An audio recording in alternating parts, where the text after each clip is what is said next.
From the void was born light, and light was lonely.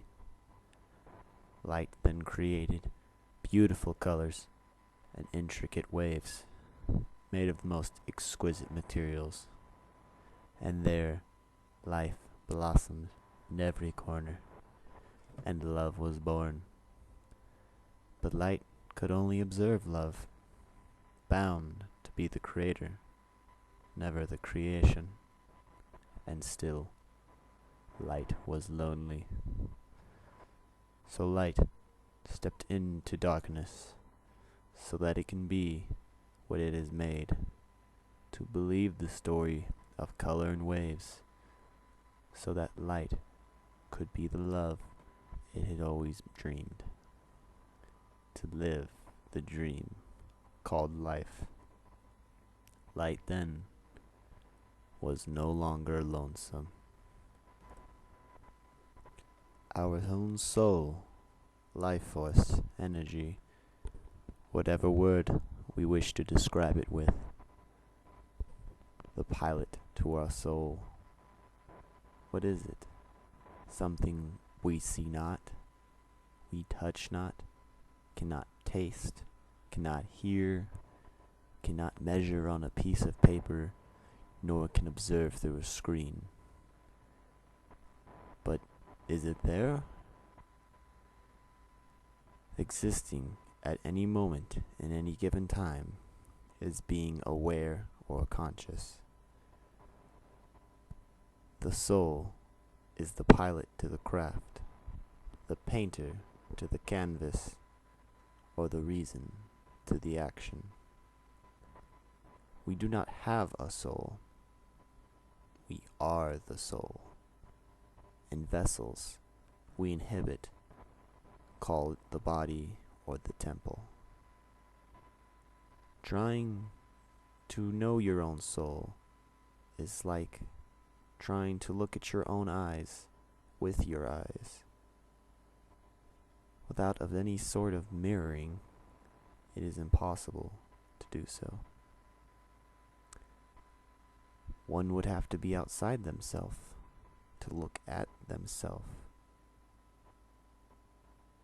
The soul is the essence of true feeling, stripped of the pitter-patter of remedial thought. A soul is the keeper to the sacred temple we call our bodies, and the temple must be maintained. Many seek the answers to life for the reason that we live, that we work, and that we strive.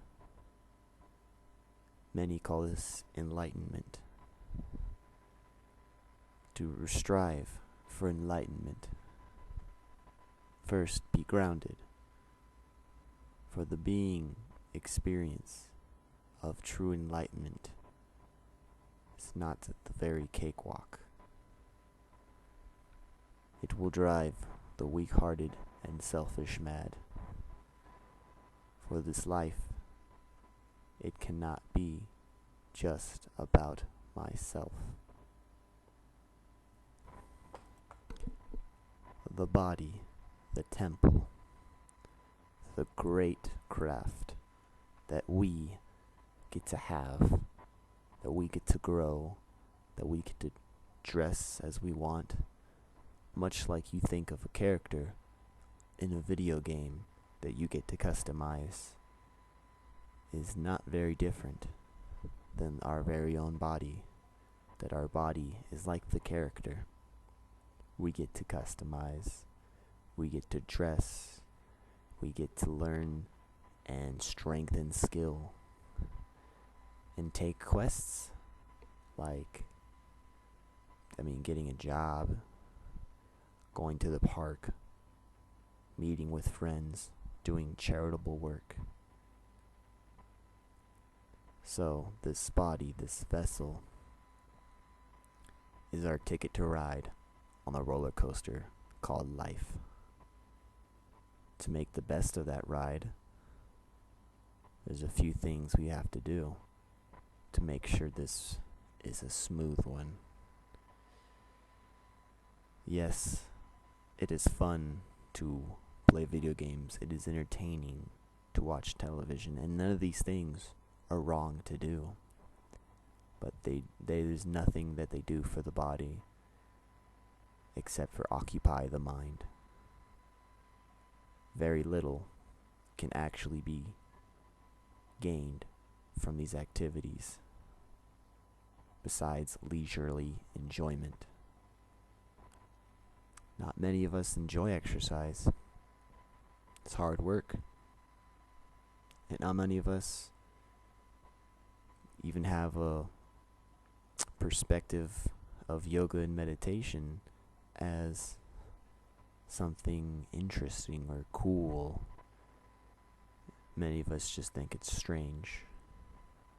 But it's been done for thousands of years. That doesn't mean that it's right. It just means it's something that's stuck. And when something sticks, there's a good or a bad reason for it. Because it works in doing what it was intended to do. So, we can sit on this couch, we can sit in front of the television screen, we can sit in front of the computer and just kill time because we don't want to exercise, because we don't want to do any Tai Chi, we don't want to sit in silence and have to listen to my own thoughts saying, oh, this is wow, ooh, wow, love sitting and breathing, so much fun. Surely these things aren't always fun.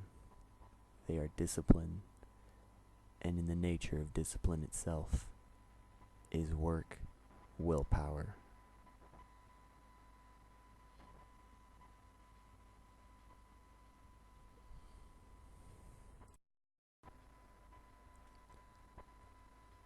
To further elaborate on what I mean by willpower, as I can describe like this. Let us say there is a habit, nothing specific because there's many things that could fit the description, but it's a habit that is unhealthy for the body as well as it is for the mind. And it gets to the point where the person indulging in this habit decides it's time to stop. How do you do that? How do you stop something that physically is demanding, that is mentally comfortable because it's a familiar, habitual experience, yet against neurological and biological desire? There is a way to still fight and win the battle. It is to will, it is to want, through what our body and brain is telling us to not. And willpower and passion can often trump logic or doubt. It has a funny way of being like the underdog. It doesn't seem like it's gonna work. But man, will you be surprised.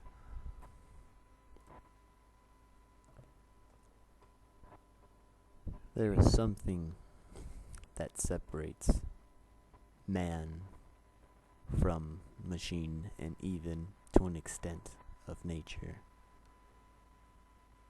It is the ability to make nearly any kind of choice. Ones that are illogical or wrong or completely selflessly righteous. It is not in nature to forgive when someone has wronged you. But humans, we can do that. We have the extensive realm for creativity, to make things, to choose things for reasons beyond productivity. The power of choice is incredibly powerful. There are so many things that you can choose to do differently or better, and that may not be natural or logical. You may think some things you don't have a choice in, but you have a lot more choice than you may think. I choose to do this because of what this other person's done. Yes, the other person influences and is part of the battle that we choose either left or right on something.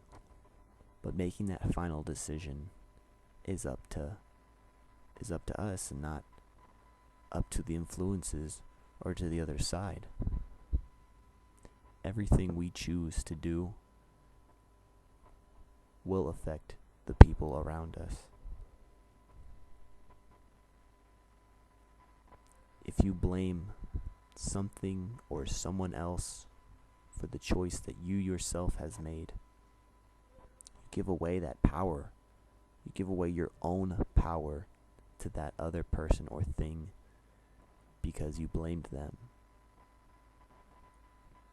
If you point the finger at yourself and said, I did this, even though they did that, you're giving yourself back the power. Yes, the other person hurt me, but it was my choice to respond with anger or with violence. Maybe I don't want to walk away because I want to exact revenge. Or maybe I just don't care and want to feel good about it. About doing that. Revenge. But the revenge is a choice as much as walking away and saying, I'm not going to hold on to this negativity, even though you brought the negativity. You can bring yourself down. I choose to be above it. So the next time you come to a critical decision between doing what's right and what you want, which may be wrong, remember that you have all the power to choose what you do every single day. Every moment is in your hands. Sure, the opponents are rough. Sure, people don't make it easy. And some people might make it just as hard as it can possibly be for you to do the right thing. But you can do what you know is right. You just gotta believe in yourself, in your will, that you know what you're doing is right, even if no one else sees it but you. Even if you are disliked, fought against back, even hated for doing what's right. Because in the end, they may not be there at the end of the day, end of the week, next month, next year. But you're gonna live with yourself until the end of eternity, which is basically never, so you're always gonna be with yourself and your thoughts, how you feel about yourself, what you know you've done and you could have done differently. So right now, just think, what can I do better?